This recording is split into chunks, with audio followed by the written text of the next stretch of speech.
ഇന്ന് മോഡുലാസിലെ മിറേഴ്സിന് വളരെയധികം പ്രാധാന്യമുണ്ട്. അപ്പോൾ പ്രത്യേകിച്ച് ലോങ് മിറേഴ്സ് നമുക്ക് നോക്കിയാലറിയാം വാർഡ്രോബ്സിൻ്റെയൊക്കെ ഡോറിൽ ലോങ് മിറേഴ്സ് കൊടുക്കുന്ന ഇന്നൊരു സ്റ്റൈലാണ്. ഫ്രെയിംലെസ് ആയിട്ടുള്ള ഡയറക്റ്റായിട്ട് വാർഡ്രോബിൻ്റെ ഡോറിലേക്ക് ഒട്ടിക്കുന്ന ടൈപ്പ് മിറേഴ്സ് ഇന്ന് ഒരുപാട് ഡിസൈനേഴ്സ് ചെയ്യുന്നുണ്ട്. ഒരുപാട് ടൈപ്പ് ചെയ്യുന്നുണ്ട്. പക്ഷേ കുറച്ച് നാൾ കഴിയുമ്പോഴേക്കും ഇതിൻ്റെ ബാക്കിലുള്ള സിൽവർ കോട്ടിംഗ് വലിഞ്ഞ് ഇളകിപ്പോകുന്നതായിട്ടും ഒരുപാട് ഇഷ്യൂസ് നമ്മൾ റിപ്പോർട്ട് ചെയ്യുന്നുണ്ട്. എന്താണ് സംഭവിക്കുന്നത് ആക്ച്വലി? എന്താണ് അവിടെ പ്രശ്നം പറ്റുന്നത്?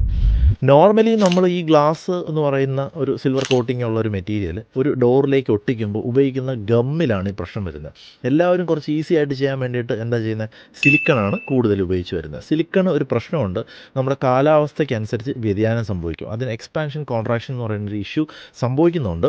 കുറച്ച് നാൾ കഴിയുമ്പോഴേക്കും ഓവറായിട്ട് ചൂടാവുകയോ ഓവറായിട്ട് തണുപ്പ് അങ്ങനെയുള്ള കണ്ടീഷൻ വരുമ്പോൾ ഇത് വലിയാനും മുറുകാനും തുടങ്ങും. ഇങ്ങനെ ഒരു പ്രശ്നം വരുമ്പോൾ ഇതിനോടൊപ്പം അറ്റാച്ച് ആയിരിക്കുന്ന ഇതിൻ്റെ ബാക്കിൽ ഈ ഗ്ലാസിൻ്റെ ബാക്കിലുള്ള സിൽവർ കോട്ടിങ്ങിനെ കൊണ്ട് വലിച്ചെടുക്കും. സോ എങ്ങനെ നമുക്കത് ചെയ്യാം? എങ്ങനെ അത് വരാതെ കണ്ടീഷനിലോട്ട് എങ്ങനെ എത്തിക്കാം? അതിനൊരു ബെസ്റ്റ് ആയിട്ടുള്ള ഒരു ഗമ്മാണ് അറാൾഡേറ്റ് എന്ന് പറയുന്നത്. അറാൾഡേറ്റിൻ്റെ ഫാസ്റ്റ് ക്ലിയർ എന്ന് പറയുന്ന ഒരു ടൈപ്പ് ഗമ്മുണ്ട്. അതാണ് ഞാൻ സജസ്റ്റ് ചെയ്യുന്നത്. അത് കൊടുക്കുകയാണെന്നുണ്ടെങ്കിൽ പെട്ടെന്ന് ഈ ഗ്ലാസ് പേസ്റ്റ് ആവുകയും ചെയ്യും. ഈ പറഞ്ഞ ഈ സിൽവർ ഇളകിപ്പോകുന്നൊരു ഇഷ്യൂ നിങ്ങൾക്ക് സംഭവിക്കുകയില്ല.